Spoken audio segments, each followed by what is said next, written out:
What's up, guys? Sportsmafia back here to talk about 10 NBA rookies who could thrive in the Orlando bubble.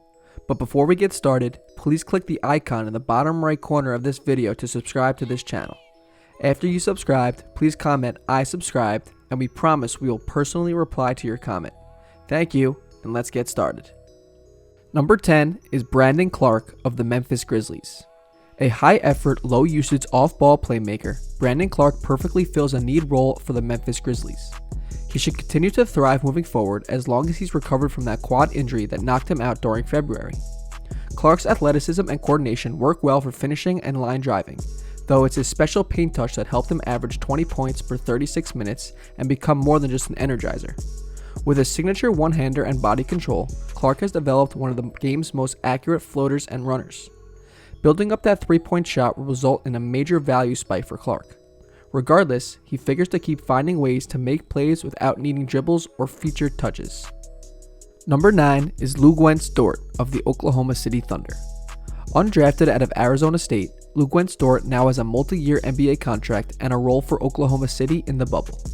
He was playing 23.7 minutes per game since being inserted into the rotation in January. Though clearly raw in terms of skill and execution, Dort is valued by Oklahoma City for his physicality and ability to pressure opponents at both ends. At 6'3", 215 pounds, he'll continue to penetrate and defend both guard positions. The spot-up shooting is a bonus that he's capable of delivering from time to time. Dort could ultimately become a bench hero if he's occasionally able to catch fire, as he did against the Sacramento Kings on January 29th by drilling 5 of his 6 three-point attempts. Number 8 is Rui Hachimura of the Washington Wizards. The bubble will serve as a developmental opportunity for the Washington Wizards young players since the team will head to Disney 5.5 games back of the number 8 seed, and with Davis Bertans sitting out, Rui Hachimura figures to get fed. He's been a productive rookie through 41 games, averaging 13.4 points and 6 boards on 47.8% shooting. His finishing and mid-range game carried over from Gonzaga. With strength and skill for 2-point scoring, he could be a tough cover from the elbows, short corners, and post. The Wizards might as well encourage their rookie to start firing away from deep at Disney, giving the significance tied to the development of his three ball.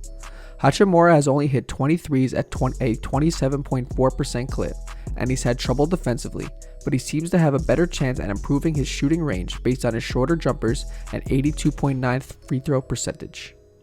Number 7 is Tyler Herro of the Miami Heat. The Miami Heat can make a run in the bubble, which would lead to an extended opportunity for Tyler Herro in the postseason. High stakes won't bother the rookie, whose confidence seemingly approaches levels most aspire to reach after years in the league. Before injuring his ankle in early February, Herro bounced back from a pair of 6-point games in January, both times following up with 23-plus points. It's a reflection of a short memory and knack for staying aggressive, a mentality that results in both streakiness and scoring outbursts. He's bound to deliver some of those spurts of no hesitation shot making off Miami's bench if the team keeps advancing. He'll help stretch the floor for the Heat, but he's also drilling 2 pull-ups per game, giving the rotation some off-the-ball scoring.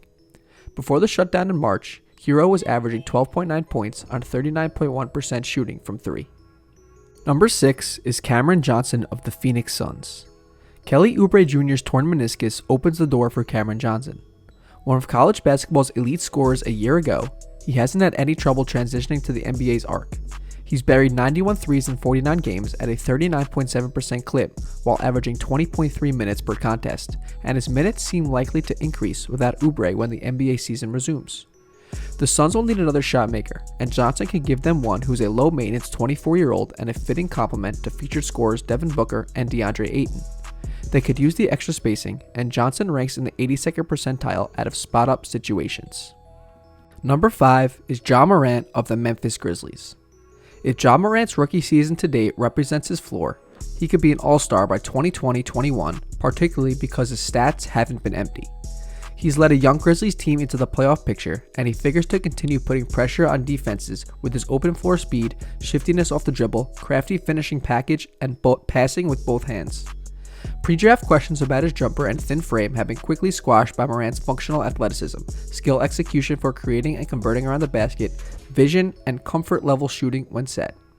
Last year, the postseason spotlight brought out the best in Murray State's point guard as he averaged 27.5 points, 7.8 assists, and 7.3 rebounds in 4 games between the conference and NCAA tournaments. Given his personality and his status leading an underdog Memphis team that's seemingly playing with house money, it's easy to picture Morant continuing to strengthen his Rookie of the Year case at Disney. Number 4 is Kendrick Nunn of the Miami Heat. During the Miami Heat's final 10 games before the NBA shutdown, Kendrick Nunn was averaging 17.4 points on 44.1% shooting from deep. Head coach Erik Spoelstra would be counting on the 24-year-old rookie for minutes and production in the bubble. He gives Miami another ball handler to create and make shots as he ultimately takes pressure off Jimmy Butler. It's tough to accurately label Nunn, point guard, combo, scorer, but he's developed into a valuable piece with his three-point shooting, pull-up game, and secondary playmaking. Number 3 is Michael Porter Jr. of the Denver Nuggets. The time off should have helped Michael Porter Jr. and set him up to thrive in the bubble. He'd been playing through an ankle injury, bouncing in and out of the rotation. Head coach Michael Malone could use the seeding games to build Porter's comfort level and confidence before the postseason. If the Denver Nuggets want to keep advancing, they'll want the rookie's scoring punch for an extra edge. Before the shutdown, he was shooting 42.2% from 3, giving the Nuggets a shot maker and face-up weapon from the 4 and occasionally the 5. His role will likely fluctuate based on how each game is going and whether Denver needs offense or defense. Number 2 is Matisse Thybulle of the Philadelphia 76ers. Even with well-documented offensive limitations, Matisse Thybulle could play a key role for the 76ers at different points of the postseason. His objective? Making the game tougher for opposing wing scorers. Head coach Brett Brown will call on Thybulle to focus on slowing down players like Boston Celtics' Jason Tatum, Gordon Hayward, and Jaylen Brown, or the Miami Heat's Jimmy Butler, Jay Crowder, and Duncan Robinson. Thybulle has a unique ability to anticipate and react. He's the only NBA player averaging at least 15 minutes with steal and block rates both over 3%. Whether he can consistently play and play longer stretches for Philadelphia comes down to whether he's making spot-up threes. A non-creator, Thybulle shot a respectable 35.2% on 2.5 deep attempts per game through his first 57 appearances. And number 1 is Zion Williamson of the New Orleans Pelicans. While most teenagers entering the league must adjust to the NBA's length, strength, and athleticism, teams have had to adjust to Zion Williamson's unparalleled mix of power, quickness, and explosion.